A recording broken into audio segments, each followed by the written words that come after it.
वक्फ संशोधन बिल 12 बजे लोकसभा में पेश किया जाएगा। मुस्लिम समुदाय के विरोध को देखते हुए यूपी के कई शहरों में अलर्ट जारी किया गया है। कानपुर, लखनऊ, प्रयागराज, संभल में पुलिस ने फ्लैग मार्च किया है। प्रदेश में पुलिस की छुट्टियां कैंसिल कर दी गई है। विभाग ने आदेश जारी कर कहा है कि जिन पुलिसकर्मियों को छुट्टी की मंजूरी दे दी गई थी, वह जो लोग अपने घर के लिए रवाना हो चुके थे, वे किसी भी कीमत पर तुरंत ड्यूटी को ज्वाइन करें। इधर बरेली में इत्तेहादे मिल्लत काउंसिलिंग के अध्यक्ष मौलाना तौकीर रजा ने कहा, ये बिल किसी भी कीमत पर कबूल नहीं किया जाएगा। हमारे बुजुर्गों ने अपनी जायदादों को वक्फ किया है, हमारी जायदादें छीनी जा रही है। योगी के बरेली में दंगों पर दिए बयान पर तौकीर रजा ने पलटवार किया। कहा, जब दंगाई सत्ता में है तो दंगे कैसे हो सकते हैं? दंगे और बम भाजपा ने हिफाजत में रखे हैं, ताकि जब वे सत्ता में नहीं होंगे तो इसका इस्तेमाल किया जाएगा। डीजीपी प्रशांत कुमार ने कहा कि हम पहले से ही इसकी तैयारी कर रहे हैं। बातचीत के जरिए समस्या का समाधान निकाला जाएगा। इसमें जितने भी हितधारक हैं उनसे बातचीत की जा रही है। इधर वक्फ संशोधन बिल के खिलाफ यूपी में प्रदर्शन की तैयारी शुरू हो चुकी है। मुस्लिम युवाओं को इस बिल के नुकसान बताए जा रहे हैं। समाजवादी पार्टी और कांग्रेस ने व्हिप जारी किया है। अपने सभी सांसदों को बुधवार को लोकसभा में रहने और वक्फ संशोधन विधेयक पर चर्चा में हिस्सा लेने के लिए कहा है। अखिलेश यादव पहले ही इस बिल को जमीन बेचने का बहाना करार कर चुके हैं। वहीं कांग्रेस पार्टी इसे धार्मिक स्वतंत्रता पर हमला बता रही है। वहीं सीएम योगी ने कहा कि हर अच्छे काम का विरोध होता है। इसी तरह वक्फ संशोधन विधेयक पर भी हंगामा हो रहा है। जो लोग इस मुद्दे पर हंगामा कर रहे हैं, मैं उनसे पूछना चाहता हूं, क्या वक्फ बोर्ड ने मुसलमानों का कोई भी कल्याण किया है?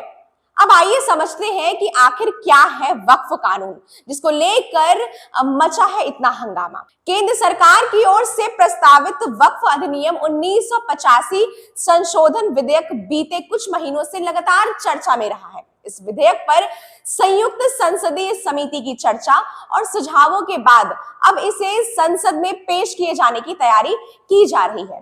राजनीतिक दलों के बीच इस विधेयक को लेकर लगातार हंगामा भी हो रहा है। बीते दिनों संसद में एक नया विधेयक लाया गया जो 1985 के वक्फ कानून में बदलाव करेगा। इस संबंध में संयुक्त समिति की रिपोर्ट पर संसद के सदनों में चर्चा चल रही है। इसका मकसद वक्फ बोर्ड के कामकाज में पारदर्शिता लाने के साथ महिलाओं को इन बोर्ड में शामिल करना है।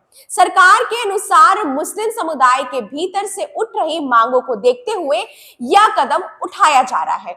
हाल ही में कैबिनेट की ओर से समीक्षा किए गए इस विधेयक का उद्देश्य मौजूदा वक्फ अधिनियम के कई खंडों को रद्द करना है। ये रद्दीकरण मुख्य रूप से वक्फ बोर्ड के मनमाने अधिकार को कम करने के उद्देश्य से है, जो वर्तमान में उन्हें अनिवार्य सत्यापन के बिना किसी भी संपत्ति को वक्फ संपत्ति के रूप में दावा करने की अनुमति देता है। राजनीतिक दलों के बीच इस बिल को लेकर तीखी बहस छिड़ी हुई है। भारत में वक्फ की अवधारणा दिल्ली सल्तनत के समय से चली आ रही है, जिसके एक उदाहरण में सुल्तान मुइजुद्दीन सैम गौर यानी कि मोहम्मद गोरी की ओर से सुल्तान की जामा मस्जिद को एक गांव समर्पित किया गया था। साल 1923 में अंग्रेजों के शासनकाल के दौरान मुसलमान वक्फ अधिनियम इसे विनियमित करने का पहला प्रयास किया था। साल 1954 में स्वतंत्र भारत में वक्फ अधिनियम पहली बार संसद की ओर से पारित किया गया था। साल 1985 में इसे एक नए वक्फ अधिनियम से बदला गया, जिसने वक्फ बोर्ड की ओर से ज्यादा शक्ति दी गई।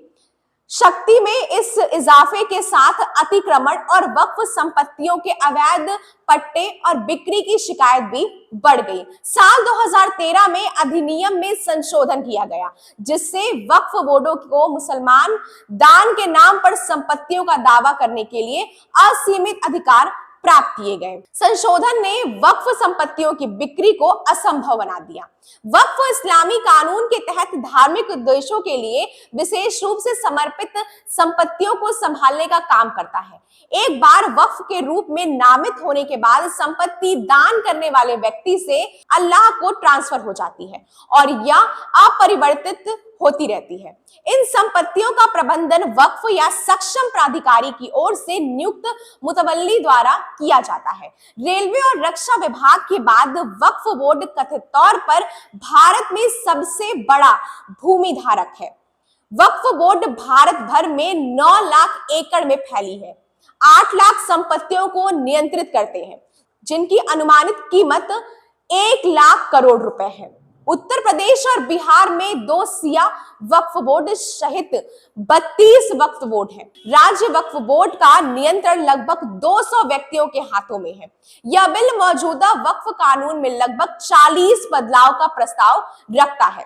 इसके तहत वक्फ बोर्डों को सभी संपत्ति दावों के लिए अनिवार्य सत्यापन से गुजरना होगा, जिससे पारदर्शिता सुनिश्चित होगी। इसका उद्देश्य वक्फ बोर्डों की संरचना और कामकाज को बदलने के लिए धारा 9 और 14 में संशोधन करना है, जिसमें महिलाओं के लिए प्रतिनिधित्व को शामिल किया गया है। इसके अलावा विवादों को निपटाने के लिए वक्फ बोर्ड द्वारा दावा की गई संपत्तियों का नया सत्यापन किया जाएगा और दुरुपयोग को रोकने के लिए जिला मजिस्ट्रेट वक्फ संपत्तियों की निगरानी में शामिल हो सकते हैं।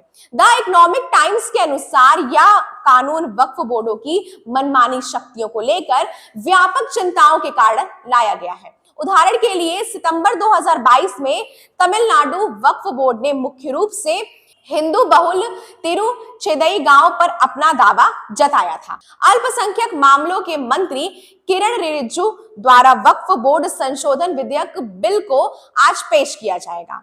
लोकसभा में मैराथन बहस होने वाली है। पिछले कुछ हफ्तों से इस विधेयक पर राजनीतिक बहस गर्मा गई है। विधेयक दोपहर करीब 12 बजे पेश किया जाएगा। वक्फ बोर्ड को लेकर अपनी प्रतिक्रिया हमें जरूर बताएं और ऐसी तमाम सारी खबरें देखने के लिए बने रहे बेधड़क खबर के साथ। धन्यवाद।